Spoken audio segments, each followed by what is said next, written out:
По сегодняшней трагедии в Днепропетровске или в Днепре, где преступник-злоумышленник застрелил полицейского и ранил напарницу этого полицейского. Я вам хочу показать, как оно развивалось по хронологии. Пока что ситуация не закончена, и я думаю, вряд ли будет закончена, потому что в Украине есть где упасть на дно человеку, который умеет, а эти люди умеют. Итак, начнем. 11:55. Советник министра МВД Антон Геращенко уже рассказывает на своей странице в Facebook, кто это такой, и призывает его сдаться. 11:55. Вот, в Днепре злоумышленник застрелил патрульного. По информации советника главы МВД Антона Геращенко, подозреваемый Грачев Александр Андреевич. Грачев Александр Андреевич. Геращенко призывает его сдаться. Причем рассказывает это как? Что если его будут задерживать, то его застрелят. А так у него есть шанс на пожизненное. Преступник, к которому обращаются, сдавайся, мы дадим тебе пожизненное, он без сомнения бежит сдаваться. Более того, преступник с таким шлейфом, как вот у этого, Грачева, или как его, не Грачева, может быть? А яка є інформація про цього зловмисника, що вже відомо на цю хвилину? Таку інформацію я не можу розголошувати, щоб не было утечки информации. Нас полиции в Днепропетровской области спустя полчаса после того, как Антон Геращенко, советник министра МВД, уже растрещал фамилию и даже год рождения, говорит: я не могу сообщать эту информацию для того, чтобы не было утечки информации. Через несколько минут замглавы нацполиции. Один із них, який знаходиться в розшуку, це не секрет, це Пугачов Олександр Андрійович, 83-го року народження, з міста Торез. Пугачев Александр Андреевич, 83-го года рождения, за место Торец. Самое интересное, что они все начали говорить, и это разошлось потом по СМИ, что это россиянин, и он с Донецкой области. И все, сразу стало на свои места. Все начали писать: вот оно откуда, да это зараза, да оттуда все расползается. В общем, все сразу стало на свои места. Правда, через несколько минут отдельные украинские СМИ продолжали рассказывать, что это не Пугачев, а Грачев, потому что об этом сказал Антон Геращенко. Антон Геращенко сообщил, что в убийстве подозревается преступник Грачев, экс-министр обороны Российской Федерации. Потом Антон Геращенко корректирует свою запись, потому что люди, в частности Анатолий Шари, сообщает, что это Пугачев Александр Андреевич. И сообщает еще то, о чем не сообщают украинские СМИ. Стесняются, по всей видимости, о том, что Пугачев Александр Андреевич являлся сотрудником МВД и бойцом роты «Торнадо». Стрелял у полиции. Ім'я підозрюваного вже назвав радник міністра внутрішніх справ Антон Геращенко. Когда уже все рассказали о том, что это Пугачев, 83-го года рождения, отдельные украинские СМИ, не дослышали. И сообщили, что вот в нацполиции уточнили имя подозреваемого в убийстве. Действительно, на 112 канале. Так, Пугачев Александр Андреевич, 73-го года рождения. 23-го от Рождества Христова. И вот такой вот сумбур, вы понимаете, Антон Геращенко призывает сдаваться Грачеву. Возможно, Грачевы какие-то и пошли сдаваться, потому что они подумали: ого, лучше я на пожизненное сяду, чем меня застрелят при задержании. Пугачев при этом не внял совету Антона Геращенко, потому что он Пугачев, а не Грачев. И вообще, зачем Антон Геращенко сообщил его фамилию, если говорили сразу же, что не будем сообщать для того, чтобы не было утечки. Так вот, большая толстая утечка уже произошла. А теперь о самом Пугачеве. Дело в том, что Пугачев прославился тем, как прославился, это, знаете, это те славные подвиги, о которых не говорит Семен Семенченко, который приходит в суды за этих торнадовцев, все вот эти вот активисты. Дело в том, что сидевший уже Пугачев забил вместе со своими товарищами молотком человека, уже будучи сотрудником МВД в 2014 году, забил человека в подъезде дома за то, что человек в 2008 году написал на него заявление за разбойное нападение. Забили насмерть. Потом еще одного человека они мучили очень долго в подвале одной школы, убили, вывезли и спрятали тело. Это вот к вопросу о том, что им же кто-то в свое время дал форму міліцейську, оружие. Кто-то ждал, да?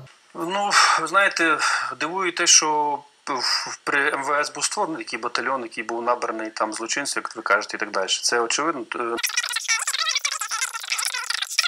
Ваня ж пам'ятаєте, Це скільки? не тестування, це є інше, це є перевірка людини на правопорушення, чи він здійснює якісь правопорушення чи ні.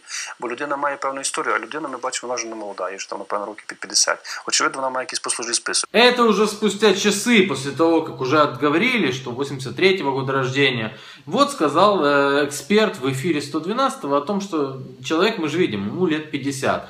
Да 80, я смотрю. 80. Но никто, знаете, все стесняются. Опять-таки, стеснительность украинских СМИ. Не говорят прямым текстом, что вот руководство МВД в свое время ждало им оружие, правильно? Значит, наверное, руководство МВД виновно в том, что произошло. Сообщалось о том, что преступник отнял оружие у полицейского и, собственно, застрелил. Но вот уже Хатия Деканаидзе рассказывает, что у него и свой был пистолетик. Садится автомобиль и проверяет его документы. В это время злодей выходит с машины. Стоп. То есть злодей сидит в своей машине, а полицейский проверяет в своей машине. А напарница полицейского, я так понимаю, следит за тем, чтобы злодей не вышел из своей машины, как это должно быть. Правда? Более того, злодей просит: не проверяйте меня, не проверяйте. И это, наверное, должно напрячь полицейских. Или нет? И представляет пистолет, выясняем, какой пистолет, и стреляет в патрульного полицейского. Злодей выходит, приставляет пистолет, то есть создается впечатление, что машины стоят вот так, он просто вышел и сразу же приставил пистолет. Нет, не получается так. Ибо уже есть видео, конечно, обнародованное. Если на него посмотреть, то отчетливо видно следующее. Что злодей должен был выйти, обойти машину с другой стороны. Вот его автомобиль. А вот профессиональная напарница полицейского стоит, как ее учили в американских фильмах, возможно. Возможно, она там на этого посмотрела. Потому что на протяжении всего видео, где запечатлено вот это вот убийство этого полицейского, и то, как бандит, вооруженный уже 2 пистолетами, если верить Деканаидзе, уходит, эта полицейская прыгает вокруг полицейской машины. Она ходит, пытается достать телефон. После этого он стреляет уже напарницу, это Макаренко Ольга, которая тоже ранена. Не после этого. Она ходит вокруг машины, она обходит эту машину. Потом преступник уже выпрыгивает из этого автомобиля, и потом он уже в нее стреляет. А после этого Макаренко мы больше не видим в кадре. Стоит рядом и говорит: эй, не проверяй, не проверяй. Но ты же только что сказал, что он выходит из своей машины. Когда он выходит из своей машины, заходит в свою машину, просит: не проверяй. Это вообще кто учил этих полицейских? Деканаидзе, ты набрала людей с улицы. Когда патрульный уже садится, вы знаете, как это происходит, да? Они должны бывать и проверить документы через планшет в нашу базу. Он, по предварительным данным, он говорит, что не надо меня проверять, пожалуйста, отпустите. Злодей просит полицейского: не проверяй, не проверяй, не проверяй. Но тот говорит: я все равно буду проверять. И уже после этого злодей выходит из машины. А по всей видимости, полицейскому он кричит из своей машины: не проверяй, ну я тебя прошу, не проверяй. А потом только выходит из машины. Что это вообще за чёс? Вот этот, но получает как бы вот ответ патрульного полицейского, он садится и выполняет свои обязанности, которые у него есть. После этого маршруточник, смелый, отважный человек пытается заблокировать автомобиль этого злодея. Но у злодея есть оружие, а у маршруточника нет. После этого тоже устанавливается, что он забирает пистолет Форт 17 с патрульного. Так что вот это вся информация, которая у меня есть. Напарница патрульного находится в больнице в тяжелом состоянии, но говорят, что ее жизни ничего не угрожает. Девушка, напарница патрульного, который был застрелен, была доставлена в 16-ю городскую больницу с огнестрельными ранениями. К сожалению, девушку не удалось спасти. Она умерла на операционном столе. Вот такая вот история. Вот то, что произошло в Днепре. Я полагаю, что сейчас будут подняты на уши все. Но у такого рода преступников всегда есть, побратимы. Побратимы, которые находятся, на крайняк. Семен Семенченко может его принять у себя в доме, и так как это его боевой побратим. Пудрю носика, як говорять дівчата, навожу рум'янець, крашуся. И робимо селфи. Я рада, что у нас такая сильная, красивая полиция. Теперь мне ничего не страшно.